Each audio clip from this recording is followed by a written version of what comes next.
प्रधानमंत्री नरेंद्र मोदी ने देश में कोविड-19 रोधी टीकों की अब तक की दी गई खुराक की संख्या 100 करोड़ के पार हो जाने की उपलब्धि की सराहना करते हुए शुक्रवार को कहा कि भारत का टीकाकरण अभियान विज्ञान जनित, विज्ञान संचालित और विज्ञान आधारित है। साथ ही इसमें कोई वीआईपी संस्कृति भी नहीं है। इसके अलावा पीएम ने अपने संबोधन में कई और बातों का भी जिक्र किया। इसके साथ ही उन्होंने देश में जश्न मनाए जाने की बात भी कही, जिस पर कांग्रेस ने आपत्ति जताते हुए पीएम को देश से माफी मांगने को कहा है।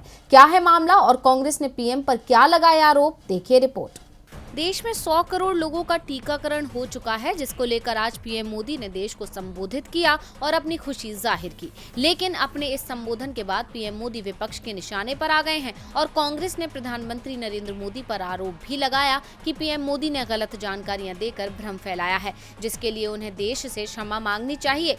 पीएम के संबोधन के बाद कांग्रेस पार्टी प्रवक्ता गौरव बल्लभ ने सवाल किया कि जब देश की 50% आबादी को कोविड का एक भी टीका नहीं लगा और सरकार की अक्षमता के कारण लाखों लोगों की जान चली गई, तो फिर किस बात का जश्न मनाया जा रहा है।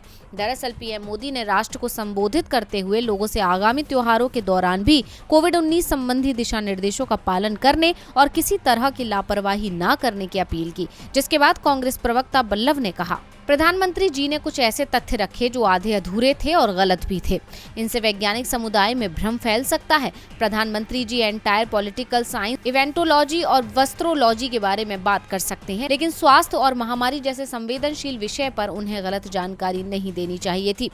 कांग्रेस ने पीएम मोदी पर कई गंभीर आरोप भी लगाए। साथ ही ये भी कहा कि पीएम गलत जानकारी फैला रहे हैं। देश में पहले भी टीके बने हैं और भारत पहले से ही टीकों के उत्पादन का बहुत बड़ा केंद्र है। बल्लभ ने आगे कहा, प्रधानमंत्री जी ने अपने वक्तव्य में यह भी कहा कि भारत दुनिया का पहला देश बना जहां टीकों की 100 करोड़ खुराक दी गई, जबकि 16 सितंबर 2021 तक चीन में 200 करोड़ से अधिक खुराकें दी जा चुकी हैं।